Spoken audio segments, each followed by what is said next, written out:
لیلۃ القدر کی رات ہے یہ اللہ کی طرف سے اتنا بہترین پیکیج ہے کہ قرآن خود اس کا تذکرہ کرتا ہے، لیلۃ القدر خیر من الف شہر۔ فرمایا کہ اللہ کہہ رہا ہے کہ کسی نے 1000 مہینے عبادت کی، جو تقریباً 83 سال بنتے ہیں، تو 83 سال کی عبادت کا اجر ایک طرف اور اس ایک رات کی عبادت کا اجر ایک طرف۔ آپ بتائیے کتنا بہترین اللہ کی طرف سے یہ اللہ کی رحمت کا معاملہ ہے، اور اللہ کی طرف سے یہ کتنا بہترین پیکیج ہے۔ تو اتنا زیادہ اس میں ثواب، اور اللہ نے بتایا کہ ایسی برکت والی رات ہے، 2 جگہ قرآن نے اس کا تذکرہ کیا، انا انزلناہ فی لیلۃ مبارکہ، کہ ہم نے اس رات میں قرآن کو نازل کیا اور یہ برکت والی رات ہے۔ ایک جگہ قرآن کہہ رہا ہے برکت والی رات، ایک جگہ قرآن کہہ رہا ہے قدر و منزلت والی رات، اور دونوں جگہ قرآن کہہ رہا ہے کہ ہم نے اس رات کی سلیکشن کی ہے قرآن کو نازل کرنے کے لیے۔ تو ایک فضیلت تو اس رات کی یہ ہے کہ اس میں عبادت کا اجر ہزاروں گنا بڑھ جاتا ہے۔ آپ 83 سال مسلسل عبادت کرتے رہیں اور اس ایک رات میں آپ عبادت کریں تو اللہ کی رحمت ہے کہ اس ایک رات کی عبادت کا ثواب 83 سال کی عبادت کے برابر ہو جائے گا۔ تو بہت ہی محرومی کی بات ہے کہ کوئی شخص اس رات کو سوتے میں گزار دے۔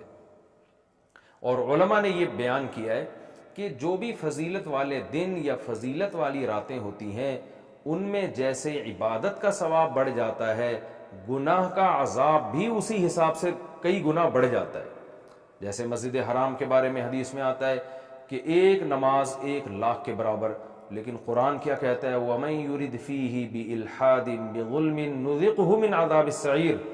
مسجد حرام میں ظلم اور گناہ کا کوئی بھی معصیت جو ہے، گناہ ہے، اس کا عذاب بھی کئی گنا بڑھ جاتا ہے۔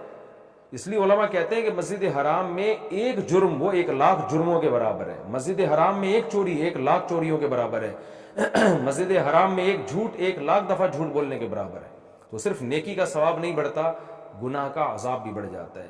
اسی طرح علماء کہتے ہیں کہ رمضان میں جیسے نیکی کا ثواب کئی گنا بڑھتا ہے، گناہ کا عذاب بھی کئی گنا بڑھتا ہے۔ جیسے مسجد میں نیکی کا ثواب بڑھ گیا، مسجد میں اگر آپ جرم کرتے ہیں، گناہ کرتے ہیں تو عذاب بھی بڑھے گا کہ اللہ کے گھر میں تم غلط کیسے کر رہے ہو۔ تو اسی طرح یاد رکھیے کہ لیلۃ القدر میں 3 قسم کے لوگ ہیں۔ ایک تو وہ لوگ جو عبادت کر کے اس رات کو قیمتی بناتے ہیں اور 83 سال کی عبادت اپنے کھاتے میں، اپنے اعمال نامے میں ڈال لیتے ہیں۔ ایک وہ لوگ ہیں جو محروم ہوتے ہیں، پوری رات سوتے رہتے ہیں، لیکن وہ بھی خوش قسمت ہیں کہ چلو عشاء کی نماز جماعت سے پڑھی، فجر کی جماعت سے پڑھی، کسی درجے میں ان کو بھی ثواب مل گیا، تراویح کی کچھ رکعتیں پڑھ لیں جتنی اللہ نے توفیق دی۔ یہ وہ لوگ ہیں جنہوں نے اس رات کو بہت حد تک ضائع کر دیا، لیکن خسارے والا کام انہوں نے نہیں کیا۔ خسارے والے وہ لوگ ہیں جو اس رات میں بھی گناہ نہیں چھوڑتے، ڈرامے دیکھ رہے ہیں، فلمیں دیکھ رہے ہیں، غیبتیں کر رہے ہیں، اور عشاء کی نماز جماعت سے نہیں پڑھ رہے، گناہ کر رہے ہیں، فجر کی نماز جماعت سے نہیں پڑھ رہے۔ تو یہ بدبخت لوگ ہیں۔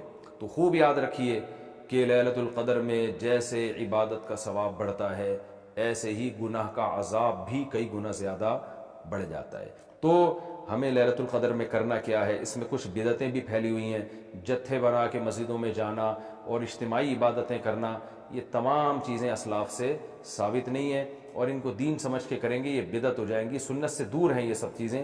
انفرادی عبادت ہونی چاہیے، نماز کا کوئی الگ سے مخصوص طریقہ ثابت نہیں ہے۔ لیلۃ القدر کی رات میں جو طریقے سے عام آپ نمازیں پڑھ رہے ہیں وہی اسی طریقے سے، یہ نہیں کہ پہلی رکعت میں یہ صورت، دوسری میں یہ صورت، یہ تمام چیزیں لوگوں میں پھیلی ہوئی ہیں، یہ بدعت ہے، ان کا حقیقت سے سنت سے کوئی تعلق نہیں ہے۔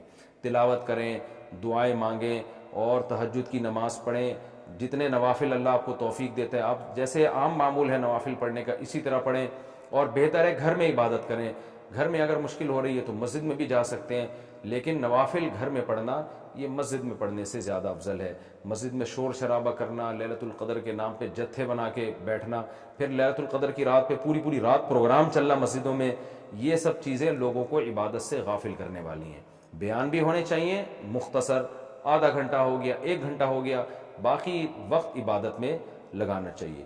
دوسری بات یہ کہ اتنی کثرت سے عبادت کرنا کہ آپ کا دماغ ہی خراب ہونا شروع ہو جائے، نیند سے حالت خراب ہو جائے، تو یہ بھی ٹھیک نہیں ہے۔ کچھ دیر آرام بھی کرنا چاہیے تاکہ جتنی عبادت ہو وہ طبیعت میں نشاط کے ساتھ اور فریشنس کے ساتھ ہو، آپ اس میں ٹینشن میں نہ آ رہے ہیں۔ اور ایک اہم بات یہ بھی ہے کہ اصل عبادت گناہ چھوڑنا ہے۔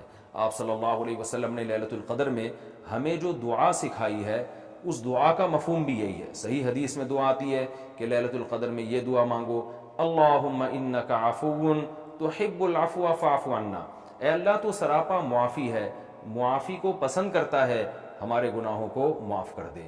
تو اس سے پتہ چلتا ہے کہ لیلۃ القدر میں نبی ہمیں یہ سکھا رہے ہیں، یہ سمجھا رہے ہیں کہ گناہوں سے توبہ کرنی ہے، معافی مانگنی ہے. ظاہر ہے جس جرم سے معافی مانگی جاتی ہے تو اسی بیس پہ مانگی جاتی ہے نا کہ آئندہ آپ چھوڑنے کا عہد کر رہے ہو. آپ نے کسی کا دل دکھایا، کسی کو ٹینشن دی، اب آپ اس سے سوری کر رہے ہیں، وہ کہتا ہے ٹھیک ہے آئندہ ٹینشن نہیں دینا. آپ کہتے ہیں دوں گا تو میں آئندہ بھی تمہیں ٹینشن، تو وہ کہے گا پھر یہ تو معافی نہیں، یہ تو معافی کے نام پہ مذاق ہو گیا بھائی. تو نبی جو ہمیں دعا سکھا رہے ہیں اس میں اصل بتا رہے ہیں کہ لیلۃ القدر کی رات میں اللہ سے دعائیں مانگ کر توبہ کرنی ہے. تو اس رات میں آپ عبادت کریں، اللہ سے دعا مانگیں. اور دعا کیا مانگیں کہ اللہ جو گناہ ہماری زندگی میں ہے ان سے ہم توبہ کرتے ہیں اور آئندہ ہمیں ان سے بچنے کی توفیق عطا فرما. گناہ کیا ہے؟ نمازوں کا قضا کرنا، داڑھی کاٹنا، خواتین کا بے پردگی کرنا، اور سود لینا، بہنوں کی وراثت نہ دینا، اور جاندار کی جو تصویریں آج کل لوگوں نے گھروں میں ڈیکوریشن کے طور پر تصویریں لگائی ہوئی ہوتی ہیں، یہ سب ناجائز ہیں. آپ صلی اللہ علیہ وسلم نے فرمایا ان من اشد الناس عذاب یوم القیامت المصورون، کہ سب سے سخت ترین عذاب قیامت کے دن تصویر بنانے والے کو ہوگا. ڈیجیٹل کیمرے کی تصویر میں تو بہت اچھا خاصا علماء کا اختلاف ہے کہ ہماری رائے یہ کہ تصویر میں داخل نہیں ہے، لیکن جو پرنٹڈ تصویر ہوتی ہے اور کسی شرعی عذر کے بغیر ہو، ایک تصویر کسی ضرورت سے ہوتی ہے، بلا وجہ شو بازیوں کے لیے اپنے باپ داداؤں کی تصویریں دیواروں پہ سجانا، یہ فیشن ہمارے یہاں بنتا چلا جا رہا ہے. اور جو بت بنے ہوئے ہوتے ہیں تصویر کے نام پہ، وہ بھی اسلام میں حرام ہے. تو ان سب چیزوں سے ہمیں لیلۃ القدر میں توبہ کرنی ہے. شراب سے، زنا سے، بد نظری سے، والدین کی نافرمانی سے، رشتہ داری توڑنے سے.